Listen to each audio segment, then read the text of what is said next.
this computer. All right, yeah, I think we're recording. So you find out if it doesn't. All right, then. This is Lockdown Lies number 2. Change of format, just 4 of us this time.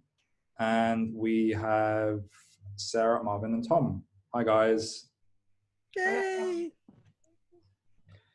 Cool. I think Tom keeps freezing. Oh, he's waving. There we go. Yeah, he's waving. There might be a delay on Tom. I don't know. My internet's really crap. All right, we'll see how that holds up throughout. Sure, it'll be fine. Sarah, you're going to go first again, if that's okay. Sure. Cool. So, Tom, I've put you last just so you get in the swing of things with the format. Basically, ask questions along the way, trying to find out if Sarah is telling truth or a lie. And first up, Marvyn, if you pick a number between 1 and 4, I will read these out to you. And that way you'll know what the truth or lie is. So don't worry about your order. Marvyn, pick a number between 1 and 4, and I'll reveal the statement. 3. 3. I was a baby model. Ooh. So ask away.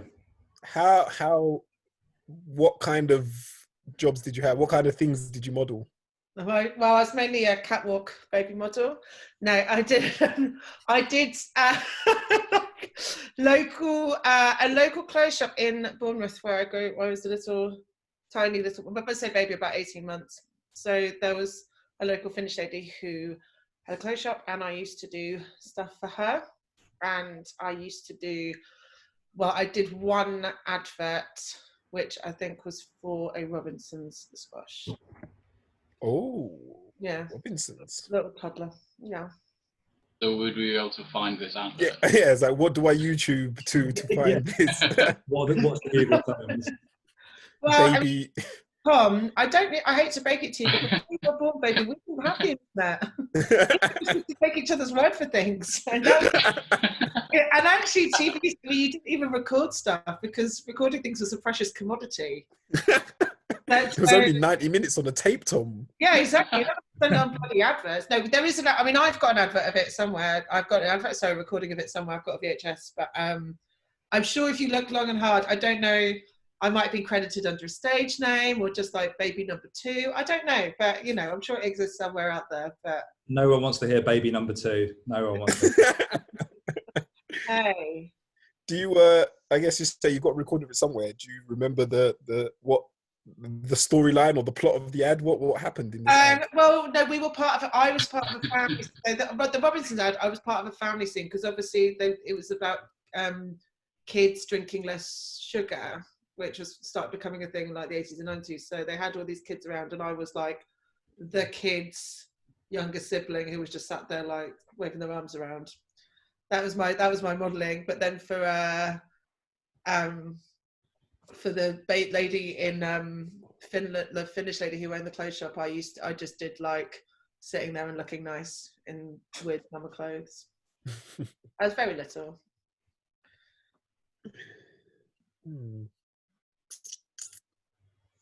Any questions, Tom? Yeah, sorry, my internet's just being bad, so I'm trying to catch up with what's going on. Sorry, never mind. That's right. With you moving your arms around, how do you get an 18-month-old baby to actually follow stage direction?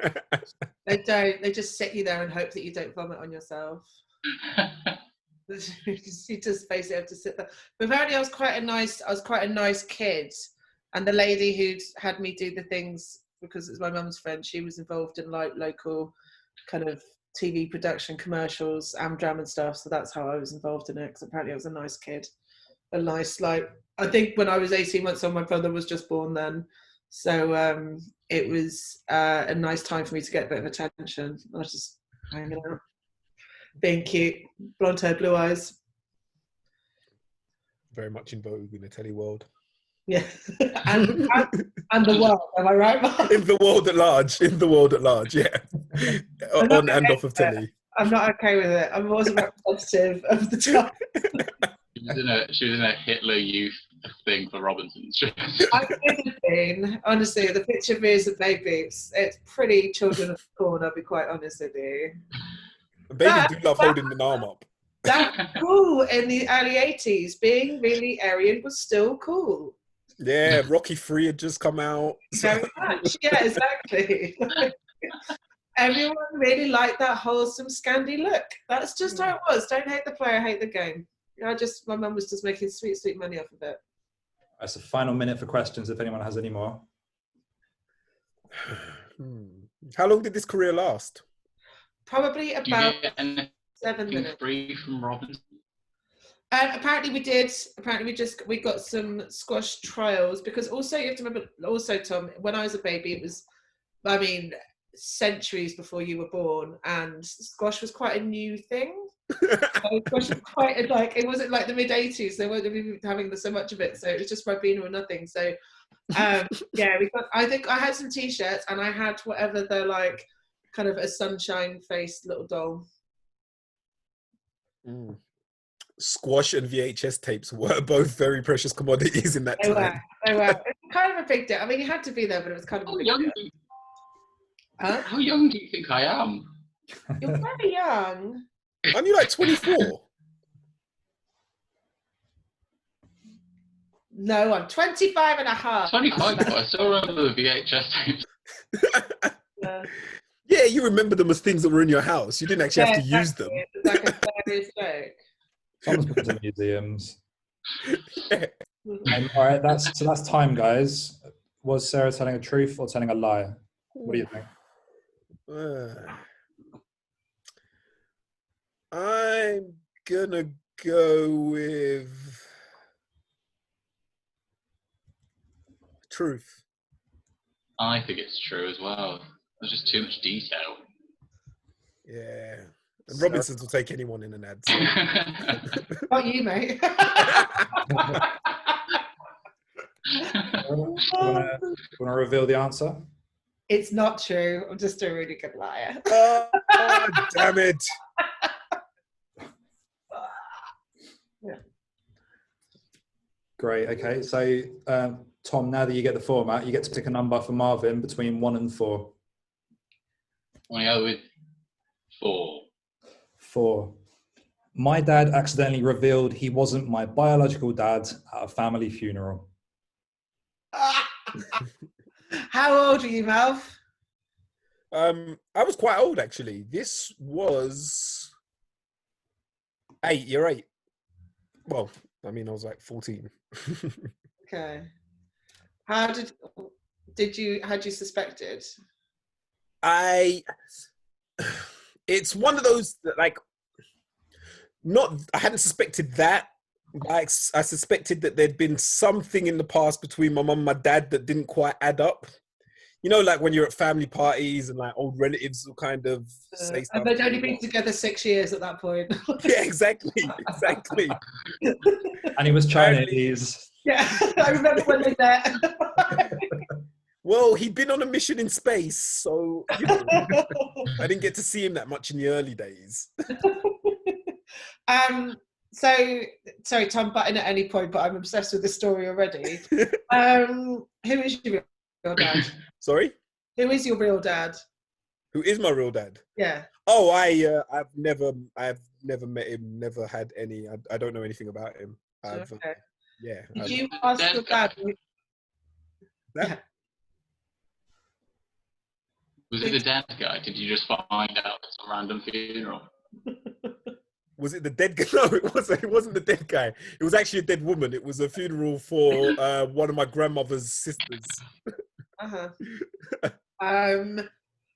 Did you ask your dad, or did he volunteer the information? No, so what had happened was, so obviously family funerals, it's one of those occasions where people get, you see family that you don't really see very often. And so I'm standing with my dad, and I think my sister may have been there. They would have been very young. But anyway, we're standing there and we're talking to, it's after the funeral was over, and we're back at the house, like, eating and drinking and stuff. And a lot of like older relatives that I don't really know and haven't seen for years or whatever are coming up. And quite a few of them would mention, it'd be like, oh, this is my son Marvyn, or you remember Marvyn from where, Like, I've seen him since he was sure. little. Your son, Yeah, he Marvyn. kept doing this. He kept doing this. This is my son, Marvyn. Yeah. But no, so a lot of people, like a lot of elders, you know, they do that little cute thing. They're like, oh my God, oh yes, I could tell he looks so much like you. He looks so much like you. And at one point, I kind of wandered away and coming back, and my dad was basically making a joke with a couple of my uncles about how they were all chatting shit, that they could see the resemblance because there was no resemblance to be seen.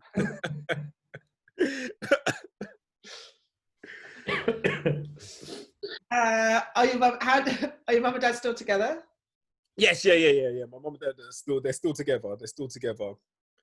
My dad, I'd say I took it very well at the time. I mean, you know, we're at a funeral and stuff anyway. Yeah, don't make it about you. None of that all this drama. Yeah. So what? I'm not your dad. Big work. Not your like, well, you know, to be fair, you know, I loved my dad, a great guy and stuff, and so we agreed that we would tell my mum that we'd had a conversation and he felt it was time to tell me, and that somebody else at the funeral had brought it up. So that it forced his hand. Responsibility. Like, I was holding it for a friend. So like years later, we told my mum what had really happened. But at the time, we said that a relative had said something insensitive. So my dad had basically been forced to tell her, and that's why he didn't discuss it with her when we were going to tell me, and we didn't sit down together. How old are your siblings? My brother is 6 years younger than me, and my sister is 7 years younger than me. And how old were you when you met your dad? How old was I when I met my dad? Yeah. No, like he's always been there throughout the whole... Oh yeah, no, sorry. He met my mum when I was like really small. Like I have no memory of him not being there. Yeah. Sorry, yeah. That's a valid question because he's not your dad. All right. Yeah. No, I probably should have said he's been there since I was like months old, or you know, like 18 months when I was doing Robinson's ads. That's when he came on the scene. I remember sniffing around that Robinson's money. That's what he was doing. It's the final minute, guys. So any more questions? Oh, you go for it. I've monopolised this. I can't think of anything else to add to this. It's just so crazy.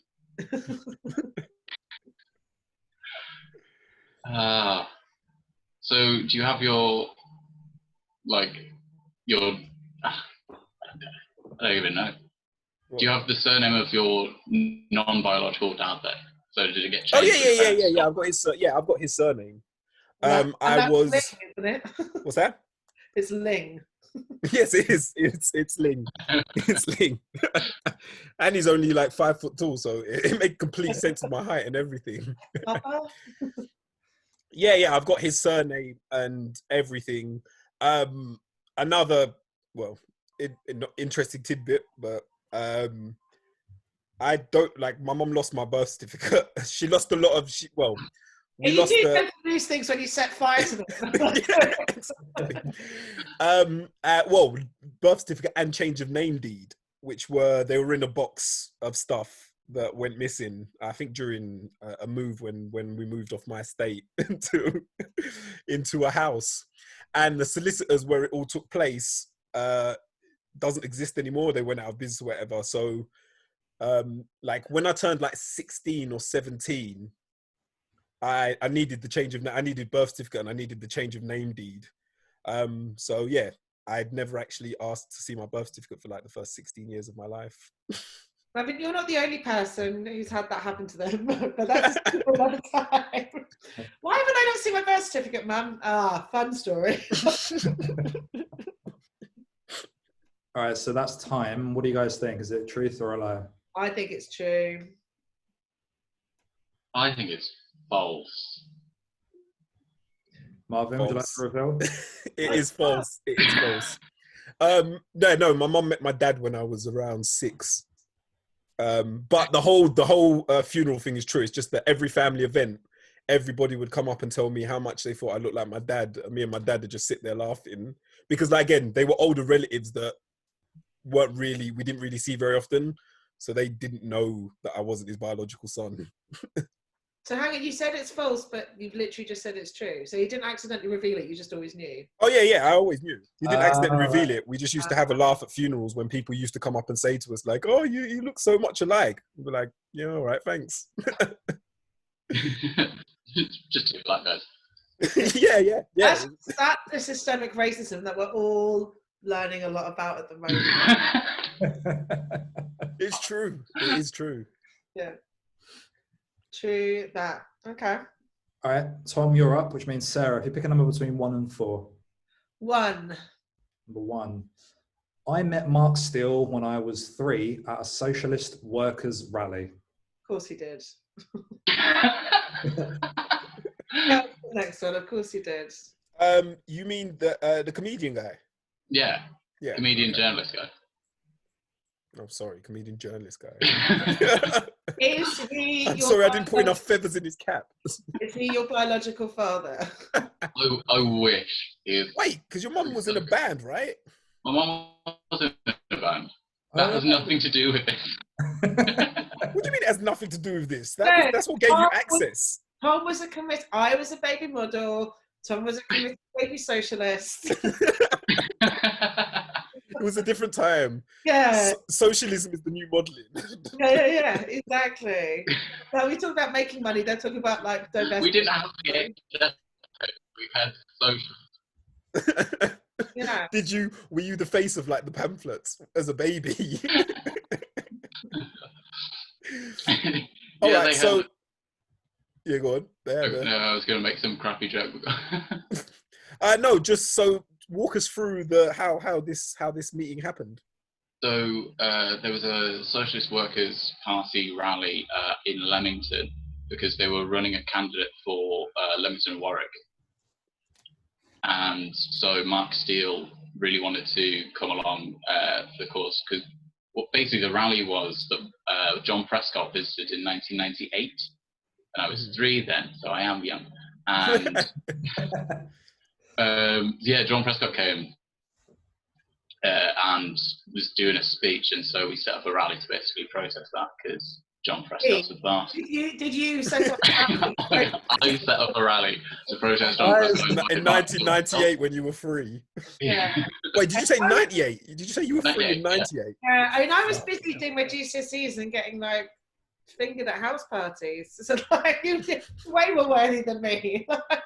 I'm not saying I didn't get any action at this rally. I'm just saying I was very. Did you get action off Mark Steele? He should have been part of U-Tree. Oh, okay. So for the Socialist Workers' Party, you said? Yeah, so back when that was a thing, so I don't know if it exists anymore. I think it got taken over. Socialism was the thing, yeah. It was taken over by the Lib Dems. Now everyone's just concerned about black lives. But anyway, so it was a Socialist Workers' Party rally. My dad was big into like the SWP. It's actually how my parents met because they both went to an SWP rally. And so yeah, he brought me and my sister. We got shoved by John Prescott's police, and then my dad got in their face for shoving us as well. So wait, this was in 1998, you said? This is in 98, so it would have been like 3.5. And you got shoved by police? I got shoved by John Prescott's personal bodyguard. As a 3.5-year-old, how tall were you? About as tall as I am now, to be fair. I didn't really. Early growth spurt, I get it. This fucking hench as a 3-year-old. It's all been downhill. The image of a hench 3-year-old is.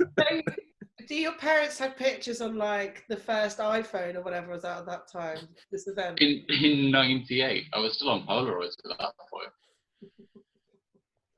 That was a dream for me. But do they have a picture of it? I don't think they do, but I think there was a picture in like a local newspaper, so like the Leamington Observer or something like that, which I don't even know if I was in. But there was a picture of the rally. Right. I don't think that's answering my question.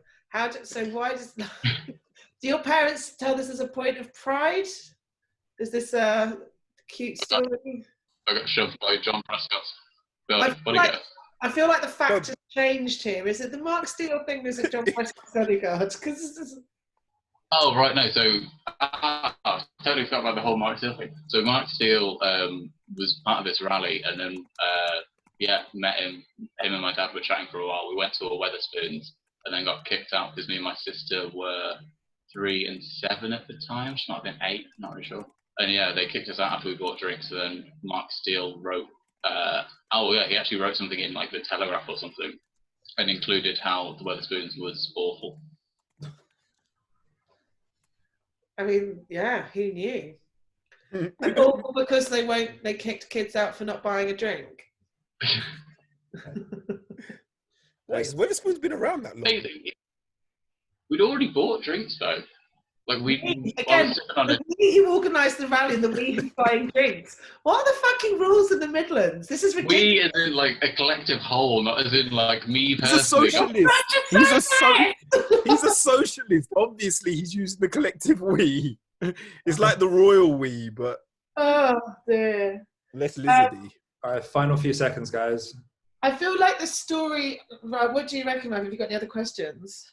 I don't. Like, I feel like the story, the celebrity is just random and low level enough to be true. The story's shambolic, but I feel like that's it.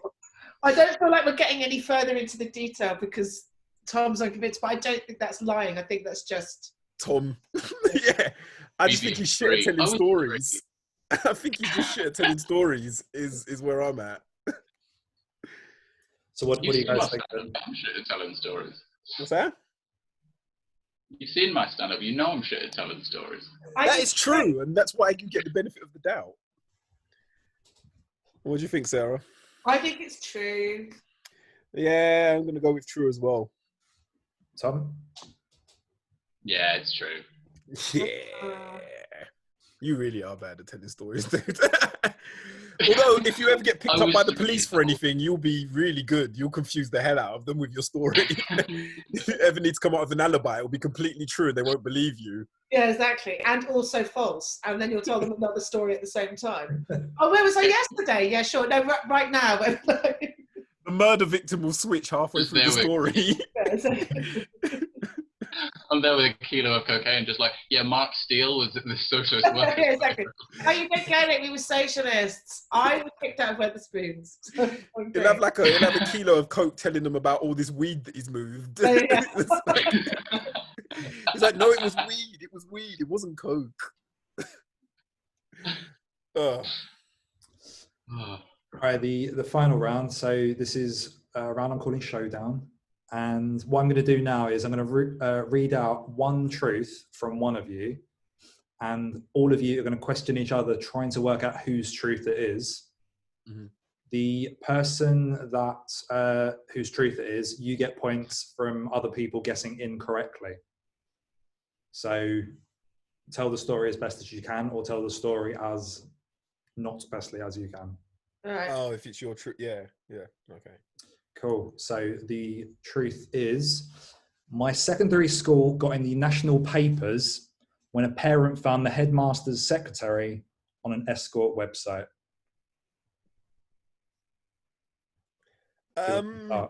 Yeah, I think we need to redo that, because wasn't that part of Tom's stand-up? I swear I didn't do that in my stand-up. Yeah, you did. I'd not done that. No, you did. Because I knew I did it in a previous one, and I was like, no, I didn't. You did. You definitely did. I don't think you did it in your original. Next one you're going to read out, Mark. I got dumped by my French girlfriend, and I took it.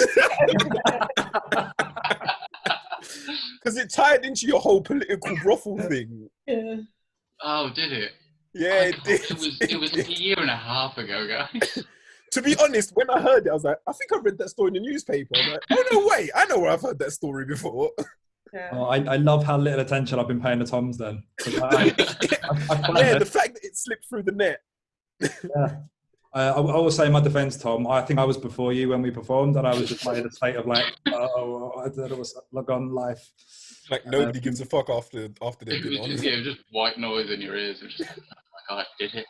Yeah. Well, you don't really give a fuck beforehand either because you're just worried about your thing. So Yeah, it's Oh, true. yeah, well, ultimately, it's a narcissistic hobby, and we're all dickheads for doing it. Up to Yeah. that. You Yeah. don't care before, you don't care after. Yeah, How was definitely your don't set? care during. all right then. Well, how are we going to do this? Just choose another one from somebody. It's All right, definitely not Marvyn. going to be. No, that's not you. Definitely not going to be Tom.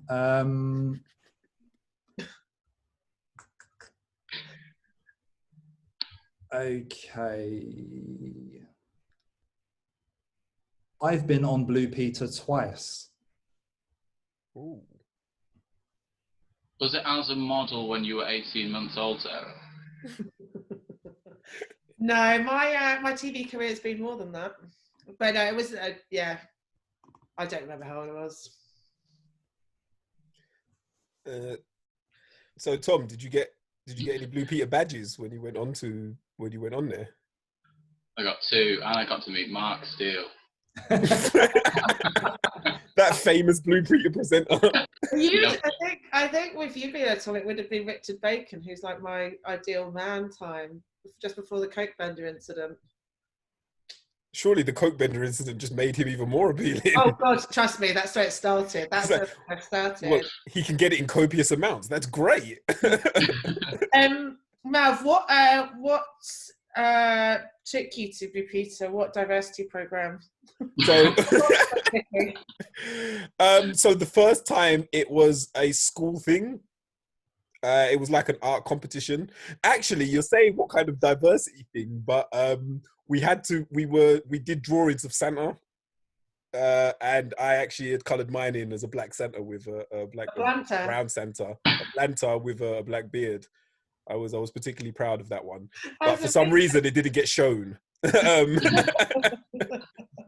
It was way too edgy for 1994. Yeah, it was an edgier time, Tom. Just trying to film. And then I was born, and I've sorted it all out. Yeah, exactly. You and Mark Steele. Those days, yeah. What a partnership! I'm waiting to see that movie. Why were you on twice, Mav? Oh, the second time was fundraising. It was like a sponsored walk thing. That was a big thing in the 90s. Everyone loved a good old sponsored walk. You love a sponsored walk. Love a sponsored walk. On it all the time. Yeah, it was shit. Yeah. What were you raising money for? It was raising money just for the school. It was around the time. Remember when, like, wait, what was it called? Vouchers for schools, tokens for schools. Yeah, vouchers. Remember when you used to get the book tokens and stuff like that. So obviously the school just felt like they wanted to be a bit extra, and as well as getting all the kids to fucking collect all these shitty tokens from like Sainsbury's or whatever, they were gonna make us walk across a fucking field as well. I love the rage about something as innocent as fundraising.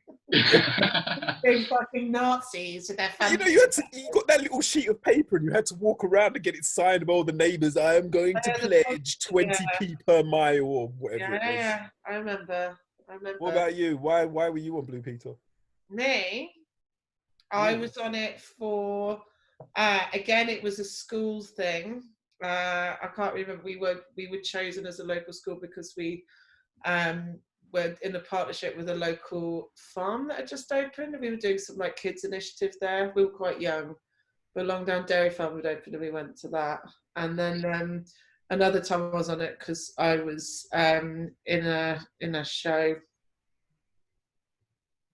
What kind of show? It was a like a panto. Oh. You didn't sound panto was it? That. Huh? What panto you didn't was sound it? convincing that. What about you, Tom? What was your 2 times of being on Blue Peter?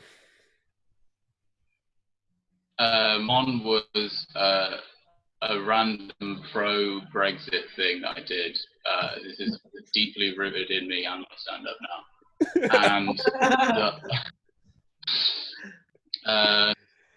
And I thought we'd already established it wasn't me, but I'm going to try and come up with a second clue. Oh, did we establish that? I thought that was just a red herring thrown around by Mark. The second one was because I was all in favour of keeping the prostitute as the secretary because she paid students. You liked the blue and Blue Peter. See how blue this gets. Yeah. Bit of blue for the dads. Yeah. Why were you on Blue Peter, Mark? Yeah, why are you Blue Peter? Blue Peter. I feel like this is Mark's truth, and you just wanted to slip it in there to let us know he's got 2 Blue Peter badges. Maybe it could be. So not Blue Peter, but I had the opportunity to be on Games Master when I was 5 years old. Wait, with Patrick McNee? No, yeah. What was his name? Yeah, it was. I know what you're talking about. Sounds and also yeah, I like to say the opportunity. Like you didn't. I was presented with the opportunity. I turned them down. I simply turned them down. I turned them down. I was already booked on Nightmare. Tom's laughing like, yeah, Nightmare. Yeah. Why did you turn them down? I didn't. My mum turned them down for me. She made me go to school instead. She said it would affect with my school at the age of 5. What? Rob didn't go to school at 5. He was busy in a commune somewhere, raising himself. Like he was busy fighting John Prescott's bodyguards. Yeah, exactly. I will add to this story though that my mum also took me out of school for early when Tots TV aired for the first time because she believed it to be an educational program. She was since mistaken. So, wait, did you not learn how to say "Je suis un tot" in French? That was right there in the theme tune. That was right there. I was worried about how saying "my friend Donkey," and other than that, wasn't really sure. Do you know what's worrying? I can't remember any of my 4-year law degree, but bearing in mind I'm probably a bit old for Tots TV, you mentioned that, and the theme tune is right there. Oh yeah. Right I'm a there. Je suis un tot. Together now, Tots TV. Like some things are just too important to forget. Yeah, some things you don't let go of. Yeah. The law's always going to be there. Tots TV will fade from memory if we don't fight for it. That is true. I'm just glad this is a reference. Yeah. Didn't get a word of that, sorry, Tom. None of that. You're just glad this is a referendum? That's what I heard. He fucking loves a referendum, doesn't he? Oh, out to the people. Ah! Are you trying to get the French top kicked off of Tots TV? Yeah. That's a racist. I fucking hate Tilly. Tilly. Tilly! Hello, Tiny. Oh, all right. So we're supposed to. I think this is disintegrated, Mark. I think you should get a handle on your game. Just a little bit. Well, I think if I'm honest, I think we all know whose truth it is because we know it's not Tom. Ralph. No, it's you. I know you're gonna have to try and. Like, what? Wait, what? Yeah.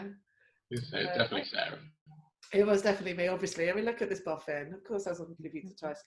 It wasn't even for the things that I told you because I know you were way too obvious. You're way too good at lying to have been stumbling that much. Yeah, no, also, I genuinely couldn't remember. I could not remember what's linked on there because it's the same thing twice. So yeah, it was for the show twice.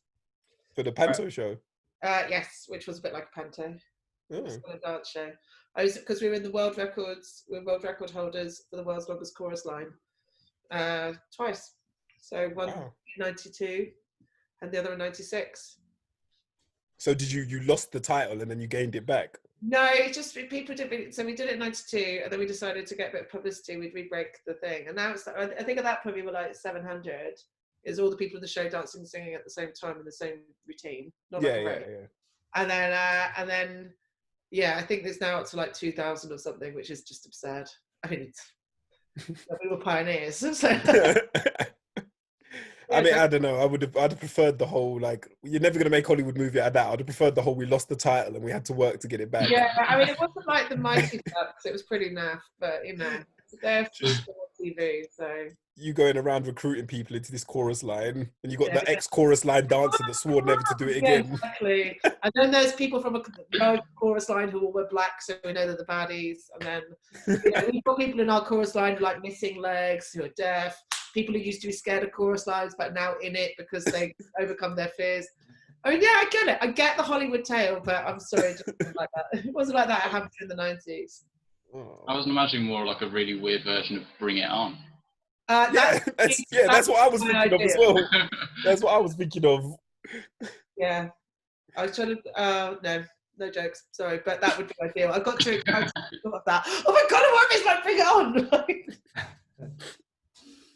on. Well, we have a three-way tie. Do you guys want to play a secret bonus round with a truth or a lie of mine? Yes. Yeah. Cool. All right then. Well, okay. Well planned. Glad you prepared for this contingent. Oh yeah, for sure. I was once wrongfully arrested for throwing 17 traffic cones over my next door neighbour's garden. What's wrongful about the arrest? Like, I didn't do it. usually. But they definitely had 17 traffic cones which appeared from nowhere out of the. All right. Yeah, it was just like I think it was like it was a Sunday morning. Yeah, it was a Sunday morning, and basically woke up. They just woke up to 17 traffic cones in their back garden, and for some reason, to this day, I don't know why I got blamed for it. Was the real culprit ever caught? Not to my knowledge, no. And the traffic cones stayed with them longer than they should have done as well. I mean, the police came to me fairly soon, but the cones were still in their garden. I think just under a month later. Right. But arrested for what?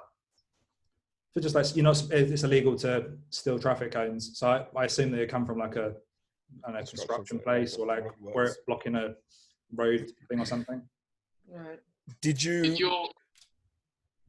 neighbours just have lots of beef with like road workers?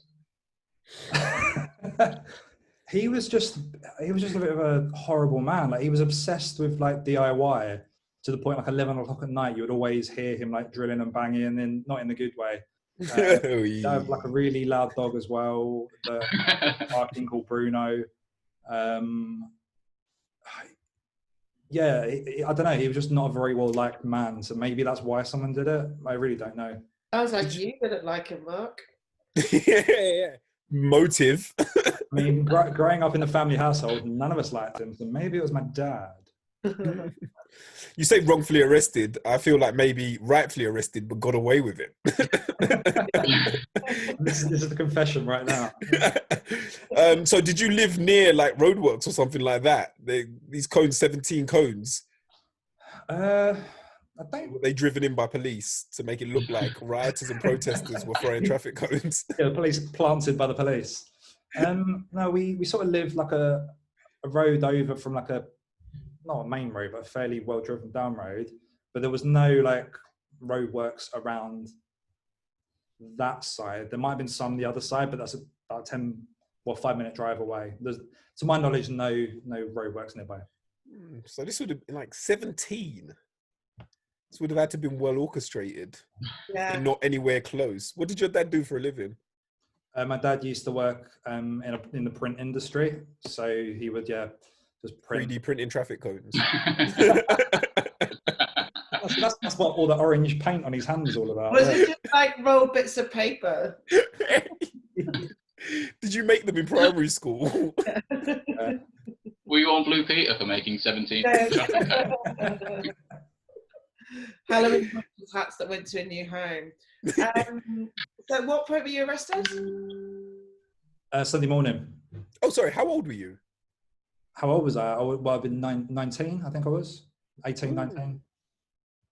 Okay. Did they give any reason why you were a suspect? He just didn't. He 19, didn't like us. Tom. That's the bad one. He didn't like us as neighbours, and I would have been out the night before with some mates. So I don't know. Maybe he saw me coming in and just assumed it was me. I really don't know. Like I said, he didn't like us as a family. He didn't like me as a human, I guess. Saw me coming in, maybe put two and two together. I really don't know. All I know is he had 17 traffic cones in his back garden. I was arrested for it. So you were arrested, and then what happened? I mean, the police came round, and I said to them, I had no knowledge of it whatsoever. I didn't even really know what these traffic cones were. It wasn't until I looked out the window from my brother's bedroom later on that I saw them, just like scattered around his garden. Are you saying that basically the police came around and arrested you? You said, no, it wasn't me. White privilege, my friends. That's what I know, but I'm sorry for troubling you, sir. And then you shook hands and went their merry way. Yeah. I think my parents basically stepped in saying as well, like he got in at whatever time last night. This wasn't him. And I think just like with, I don't know, parental influence, they just back down, I guess. Okay. I feel like that a likely story. Did they not think to like fingerprint you and like dust the cones? Dust the cones for prints. CSI parking side, yeah, we didn't have that version at the time, unfortunately. Any final questions? That is time, but I will take a couple more questions if you want. No, I'm good. Cool, don't blame you. All right, in that case, truth or a lie, and three-way tie, so you're playing for the win. I think it is a half-truth. I'm the same. I think it's a lie, but it's based in truth. Like, I feel like there's some kind of incident that happened. I feel like elements of it are true, but I just don't think that happened in its full extent. You left your house. I'm going to go with true, just so if these two both go for lie and it turns out to be true. I knew you were doing that. I win. I'm going to play for the win. I either win or I lose, but I'm not drawing it. He's just gone all in. So, this is all or nothing right now. That was tactical silence right there. No, that is based on a 99% lie. I told you. Something happened similar, but it's not that. No, yeah, that's it. What happened? What really happened? I had a neighbour that had a dog that did DIY. He wasn't particularly nice. He was very loud. So the cones I did think it was way too many traffic cones. Yeah, that kind of distance. But basically this comes from we used to play Two Truths, One Lie at an old workplace every Friday, and this was my lie. I just thought it was that ridiculous enough to be believable, but clearly not. Dude, way too many cones. I mean, if you're gonna lie, go big, right? Yeah, fair. And to be honest, if you were going to throw traffic cones in someone's garden, do a ridiculous amount so they can't pin it on you. Be like, how would I get that many traffic cones? I've only got 2 hands. There's 17 cones. What? Yeah. It fell down for me on the arrest thing. Yeah, because you never left your house. I was like, that is mad white privilege if that's what you think arrested is. If you think that constitutes arrest, then... Arrest is just a short chat with a police officer. That's arrest, right? It's arrest from your normal day because you're just having a nice chat with a friendly policeman. I just felt like so affected by that. Oh. I can't wait to be arrested. I mean, Marvin's frozen in disbelief. That's how I like him. That was fun again, Mark Winter. Well done. Now Mark's frozen. Yeah. Nice one. Cool. Thank you, guys. Well, all right then. So, yeah, Sarah and Marvin, congratulations. And yeah, we'll do this again sometime soon. That was fancies. Good. Yeah, I think I've got somebody that might be interested in playing. Cool. Is it your dad? Dad. He's everybody acts surprised when he drops the bombshell.